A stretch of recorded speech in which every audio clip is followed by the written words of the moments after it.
जनमत की पुकार में आपका स्वागत है। मोतिहारी में मुख्यमंत्री नीतीश कुमार ने 16 विभागों के पूर्ण हुए कार्यों का वीडियो कॉन्फ्रेंसिंग के माध्यम से किया उद्घाटन।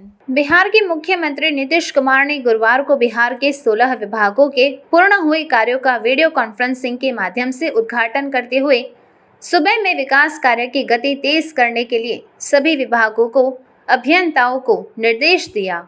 इसी क्रम में मुख्यमंत्री ने चंपारण के मोतिहारी और बेतिया में नवनिर्मित 2000 कैपेसिटी के प्रेक्षागृह का भी उद्घाटन किया।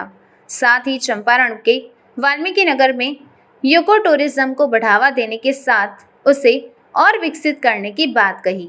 साथ ही वैशाली में भगवान बुद्ध के मिले अवशेष स्थल को बौद्ध स्मृति भवन का निर्माण शीघ्र पूरा किया जाएगा। मुख्यमंत्री ने खासकर सड़क और भवन निर्माण विभाग को निर्माण कार्यों के साथ मेंटेनेंस पर भी भरपूर ध्यान देने का निर्देश दिया।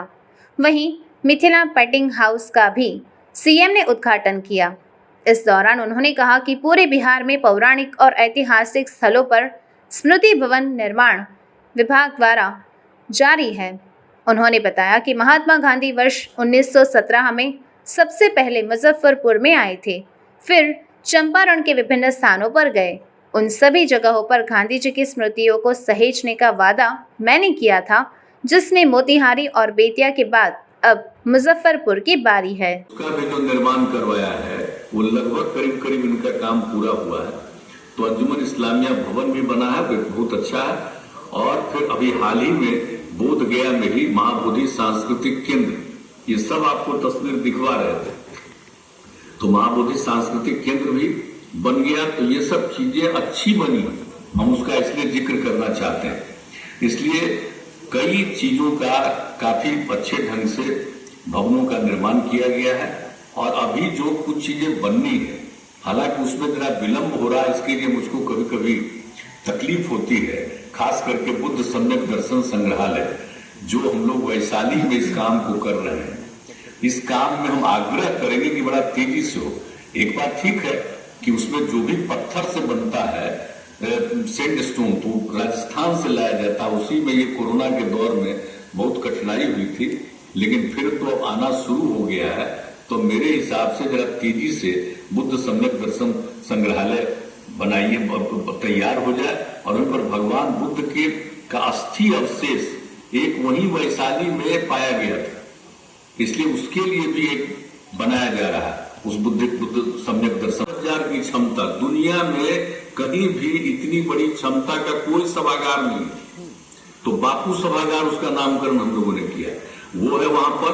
और फिर सभ्यता द्वार, उसके पीछे देख लीजिए, पूरी इतिहास को देखने के लिए, पौराणिक चीजों को जानने के लिए। और उसके साथ साथ हम लोगों ने नामकरण किया सम्राट अशोक कन्वेंशन केंद्र, इसलिए सम्राट अशोक का एक सांकेतिक प्रतिमा लगाए। किसी को तो मालूम नहीं है कि उनकी प्रतिमा कैसी थी, उनका जन्मदिन क्या था, ये नहीं मालूम था, लेकिन फिर भी एक सांकेतिक प्रतिमा हम लोगों ने वहां पर लगाई। तो एक तो वहां पर सम्राट अशोक कन्वेंशन केंद्र का काम हुआ, और इसके अलावे जो बिहार संग्रहालय बना, ये पता है ना कि साहब पटना संग्रहालय तो पहले से मौजूद है। और उसके बाद हम लोगों ने जो बिहार में काम शुरू कर दिया, तो बिहार का जो बना है, और अब तो बिहार और पटना दोनों को एक दूसरे के साथ जोड़ा भी जाएगा, उसके लिए भी काम किया जाएगा। वहां पर जो भी ऐतिहासिक है, खास चीजें, उसको वहां पर रखा जाएगा, ये भी तय किया गया। तो ये सब चीज लोग देखेंगे, जानेंगे, एक तो सीखेंगे इसके बारे में मिथिला पेंटिंग्स वगैरह के बारे में। ये बहुत अच्छी बात है, बहुत लोग सीखेंगे और उनका ज्ञान होगा, उनको डिग्री मिलेगी, उसके आधार पर वो काम करेंगे और सब जगह पर, सभी जगहों पर, तो इसकी बहुत प्रतिष्ठा होगी। इसके लिए हम लोगों ने शुरू किया था। और दूसरी मुझको खुशी है कि आप जानते हैं कि 1917 में ही हम लोगों ने ये सब तय किया था। तो जो मोतिहारी और बेतिया दोनों जगह पर जो चंपारण सत्याग्रह शताब्दी वर्ष था, उसी सिलसिले में हम लोगों ने तय किया था। अब कम से कम 2000 की कैपेसिटी का वो तय किया गया था, वो बिल्डिंग अब बन करके तैयार हो गया है।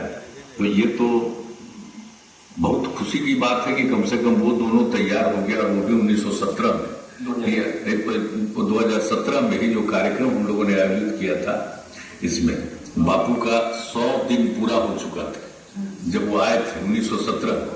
तो उसके बाद ही उसी सिलसिले में 2017 में ये सारा कार्यक्रम हुआ था, और उसी सिलसिले में हम लोगों ने 3 जगहों के बारे में तय किया था। तो 2 तो बन गया, बेतिया का और मोतिहारी का, और कम से कम अब मुजफ्फरपुर वाला अब शुरू कर दिए हैं, कम से कम शिलान्यास हुआ। तो ये भी खुशी की बात है, क्योंकि बापू गए थे तो सबसे पहले थे मुजफ्फरपुर, और वहां के बाद फिर आगे वहां गए थे। तो इसके लिए हम लोगों ने वहां पर अनेक जगहों पर सारा कार्यक्रम किया था, कहाँ वो रुके थे, कहाँ ठहरे थे, एक एक चीज को देखते हुए। तो कम से कम मुझे आज बड़ी प्रसन्नता हो रही है कि साहब जो चीज 17 में तय किया वो कम से कम आज 5 साल के बाद ही सही हो तो गया।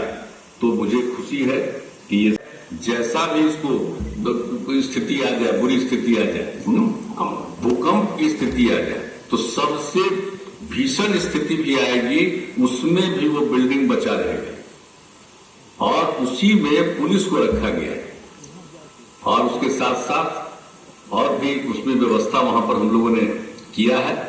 तो ये सरदार पटेल भवन का जो निर्माण किया गया का सभागार बनके तैयार हुआ, इसके लिए मुझे खुशी है। और शिलान्यास के लिए भी जो बात, और बाकी सब जगहों पर जो कई चीजों का हो गया है उद्घाटन, वो तो आप लोगों ने बता ही दिया, कितने इंस्टीट्यूशन का हो गया है, सब जगहों का हो गया है, वो सब खुशी की बात है। और जो शिलान्यास भी हो रहा है ये भी बहुत इंपॉर्टेंट है सब जगह का।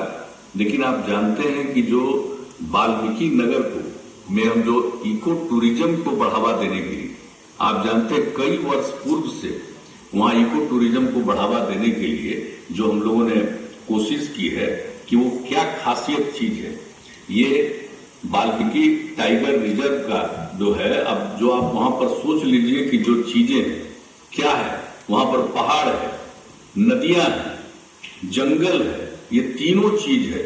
कहीं भी आप देख लीजिए बिहार में ऐसी कोई जगह है, और देश भर में कहीं देखिए कहीं इतनी सुंदर जगह होती है कि 3 चीजें हैं, पहाड़ भी है, जंगल है, और वहां पर नदी है, सब इतना इंपॉर्टेंस। तो वहां जाकर के देखेंगे, और फिर तो जानते ही है कि वहां का जो जंगल है तो उसको तो और भी बहुत इंपॉर्टेंट है। तो इन सब चीज, अगर आपने हमारा अभी तक चैनल सब्सक्राइब नहीं किया है तो कृपया चैनल सब्सक्राइब कर लें, लाइक करें, शेयर करें, कमेंट करें। तो मिलते हैं फिर किसी और खबरों के साथ। नमस्कार।